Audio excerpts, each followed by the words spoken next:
Good morning, welcome back to another video, and today we are going to be going over the top 5 best skinning farms in 8.3. Now just stick around and enjoy the video. Okay, so number 1 is at the Sunken Temple. This one is the Rugged Leather Farm, and this is where you'll be running in, gathering up all of the dragons and burning them down. Once you have done that, you are able to skin all of the dragons for rugged leather. Now, the rugged leather, however, can produce you with a high amount of gold combined with the green dragon scales, which you actually get from these dragons. So essentially, it's a kind of a multi-farm, really. This farm, however, is pretty damn good, and what you actually get for the 10 runs that you get within the hour is pretty damn good. The amount of green dragon scales combined with the rugged leather that you get alongside this is a hefty amount of gold per hour for just doing a standard couple of minutes of farming. Now, this usually will take you about 15 to 18 minutes in order to clear the actual dungeon and get yourself locked out. So essentially you're farming for 18 minutes, and then however, you can do something else in the meantime. Now, along with this actually can provide you with some high-end transmog as well, as it is the Sunken Temple from these mobs, so bear that one in mind as well. Coming in at number 2, we have the STONEHIDE Leather Farm. Now, this one is located in Azuna, and this is where you actually kill the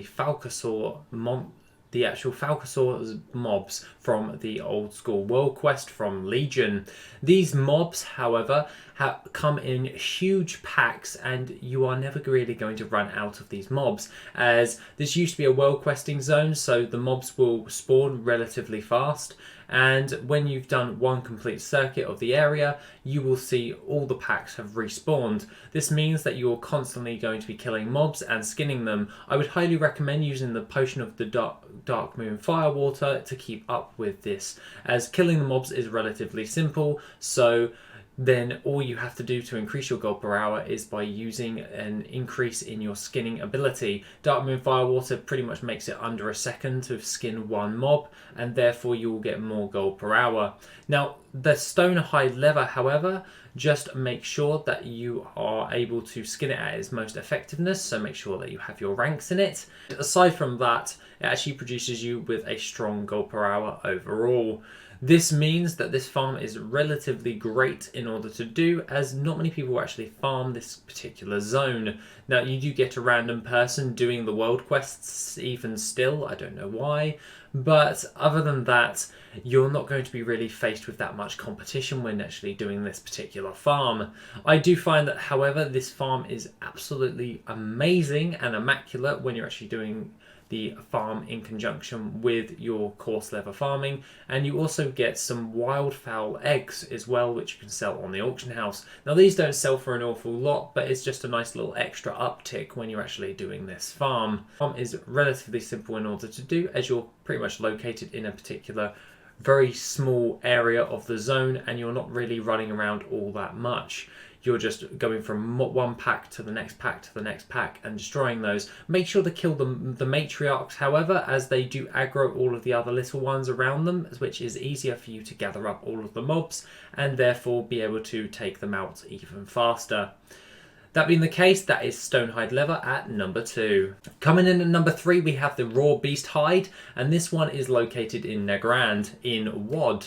Now, what you will be wanting to do is either be a monk and place your ox statue down, as you will be gathering up a load of sumptuous fur alongside the raw beast hide.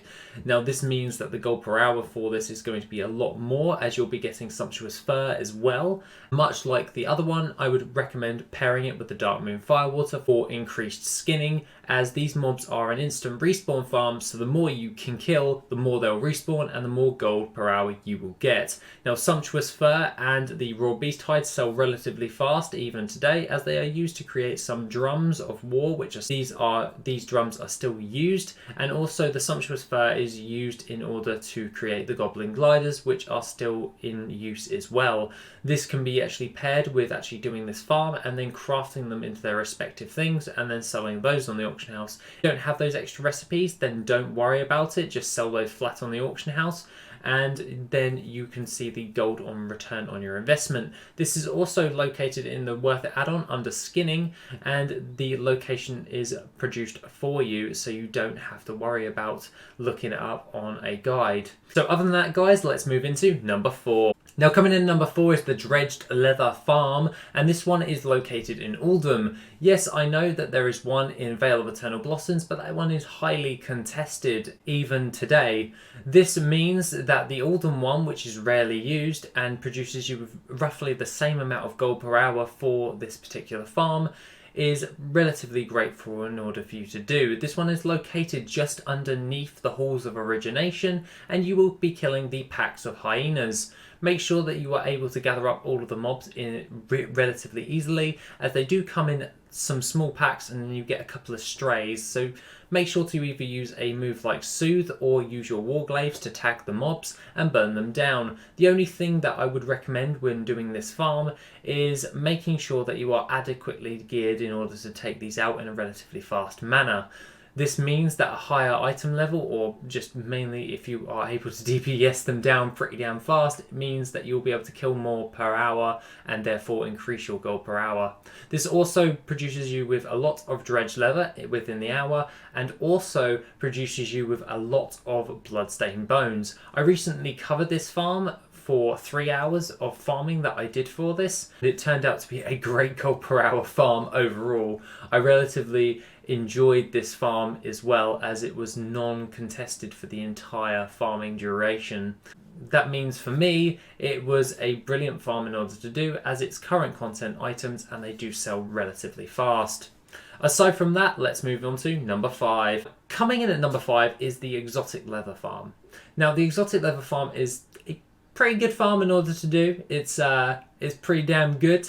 The only thing that I would recommend, however, is when it comes to the Exotic Leather Farm, I would highly recommend that you follow the route as you would for the giant dinosaur bones and kill all of the dinosaurs on the Isle of Giants. This is where you'll be doing the farm on the Isle of Giants, and you can also gather up quite a lot of giant dinosaur bones, which you can also speak to Kuma, the troll within the cave on the western side of the island, and he can provide you with a battle pet for some giant dinosaur bones, and you can buy as many as you want for this.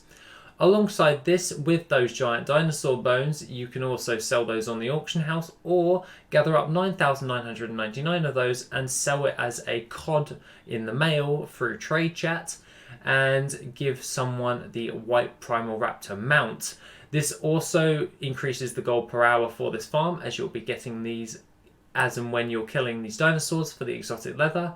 And alongside that, exotic leather and magnificent hide, which you'll be getting from these mobs, can actually sell really damn fast. I actually do not know why this is actually happening, why exotic leather is selling so much at the moment, but I'm not going to complain. It's a great farm, it's very easy to farm, and you will be getting a great gold per hour. Alongside that, you do get some battle pets along with this.